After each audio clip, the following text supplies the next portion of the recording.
Hace pocos días, la Asamblea Nacional aprobó de forma unánime, con 129 votos de los legisladores presentes, las reformas a la Ley de Extinción de Dominio, con la intención de agilitar la recuperación de bienes mal habidos. Sin embargo, frente al embate de la corrupción y el crimen organizado, la Asamblea fue laxa, por decirlo menos.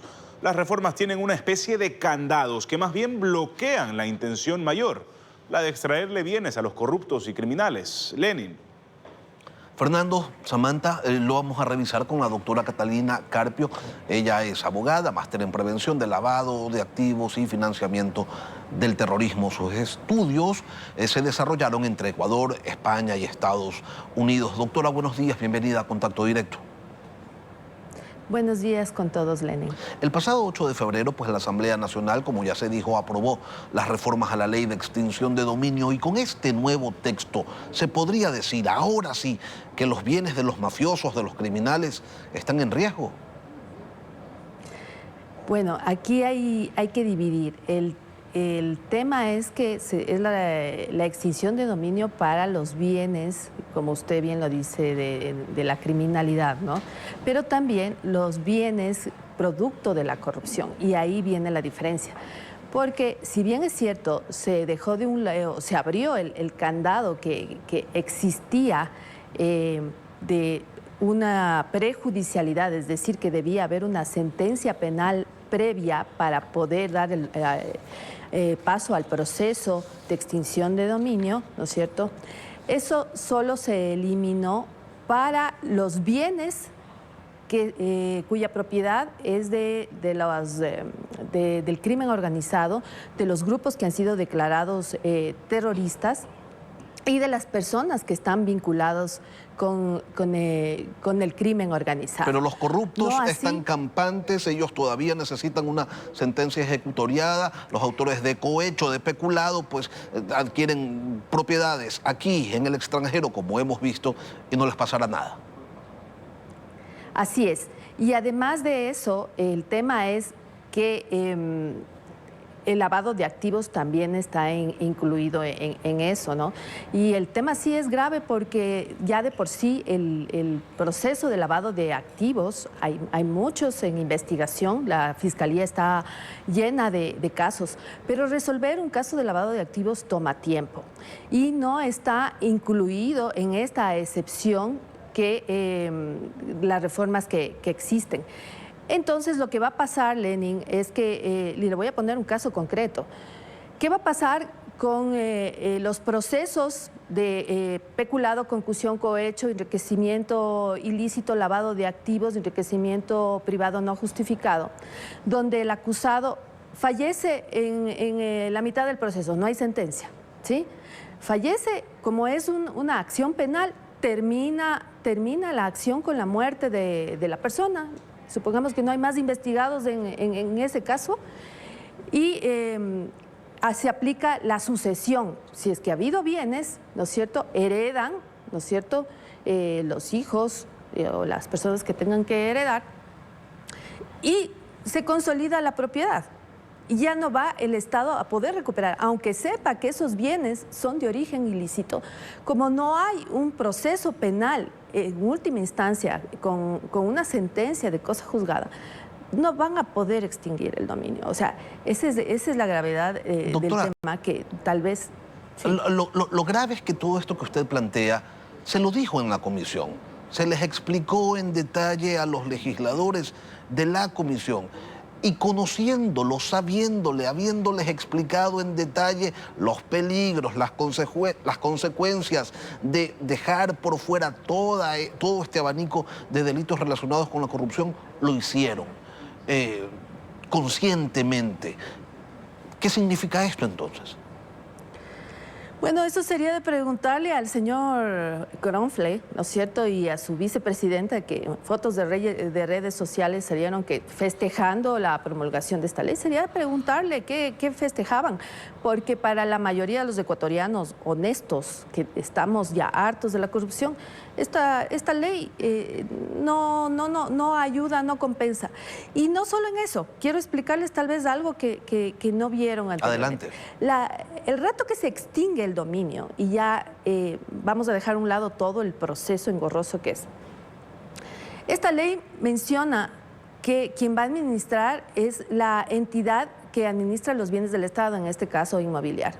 Inmobiliario no tiene una capacidad y necesita también recursos para administrar los bienes, porque va a haber bienes de todo tipo. Y hay ocasiones, ¿no? Y esto quizá los asambleístas no lo saben o no les dijeron, pero que se necesitan fuertes presupuestos para administrar bienes. Pueden ser bienes tan delicados como, por ejemplo, obras de arte o joyas que se necesita contratar, ¿no es cierto?, personas, curadores o personas que sepan, por ejemplo, evaluadores de joyas preciosas. Y eso cuesta. Ya hemos tenido casos, por ejemplo, cuando yo fui funcionaria de la Unidad de Inteligencia Financiera, hoy UAFE, el famoso caso Godoy, donde habían muchos bienes que se tuvo que contratar personas especializadas por la delicadeza de los bienes. Y en mitad del proceso se murió el señor Godoy, si un infarto se murió, ¿no? Estuvieron detenidos la esposa y los hijos y tiempo después, ¿no es cierto?, se les ratificó inocencia y se tuvo que devolver los bienes. Bienes que, por ejemplo, joyas que se habían desaparecido, las piedras preciosas, se habían inclusive puesto otras, ¿no? Eso yo no me lo estoy inventando, eso está en los procesos penales, eso sabe la Fiscalía, sabe la Policía Nacional, sabe la actual UAFE, lo que pasó en esos casos, Y ¿no? sabiendo eso, pues tampoco se tomó ningún tipo de previsión en esta reforma legal. Doctora, ¿cuál es el impacto en la efectividad, en la capacidad de ejecución de esta norma cuando se incluyen figuras legales prohibidas por la Constitución, como por ejemplo la confiscación? De la misma manera, el término blanqueo de capitales, cuando el sistema jurídico nacional lo que reconoce, lo que existe aquí, pues es el lavado de activos. Sí, desde la Constitución de 1998, la confiscación, todo tipo de confiscación en el artículo 323, que es el mismo de la Constitución de 1998, se pasó a la del 2008 sin hacer reformas, sin igualito, está prohibido todo tipo de confiscación en el Estado ecuatoriano. Cuando hice el análisis de esto, fue antes de la promulgación de la ley, habían ciertos errores en la normativa, debo en honor a la verdad decirlo, pero ya para la publicación parece que se dieron cuenta y corrigieron eso, ya no está publicado así. Sin embargo, hay una disposición general donde sí menciona el tema de blanqueo de activos y lavado de activos, seguramente en la revisión se les pasó. Pero eso es un problema de redacción que no es mayor. El problema va a ser, por ejemplo, con los bienes que se detecten que estén en el extranjero, y esto hay que estar claro. Cuando los bienes están dentro de un proceso penal, no cabe la extinción de dominio, ¿no? Que hay que aclarar que la extinción de dominio no es un proceso penal y no es un castigo ni una pena. Acuérdese que en materia penal tiene también como un tipo de pena el comiso. Hay un comiso penal de los bienes que fueron utilizados o son producto de la acción ilícita. Pero la extinción de dominio, que no es una pena, no va contra la persona, sino contra los bienes de origen ilícito, ¿no es cierto? En el extranjero se va a tener que someter a ciertos procesos, porque si bien es cierto, tenemos el Convenio de Naciones Unidas de lucha contra la corrupción, ese mismo convenio da la opción a que los países en forma bilateral negocien y se pongan de acuerdo para el tema de la recuperación de activos. Entonces, por ejemplo, le voy a dar un caso concreto, cómo opera Suiza.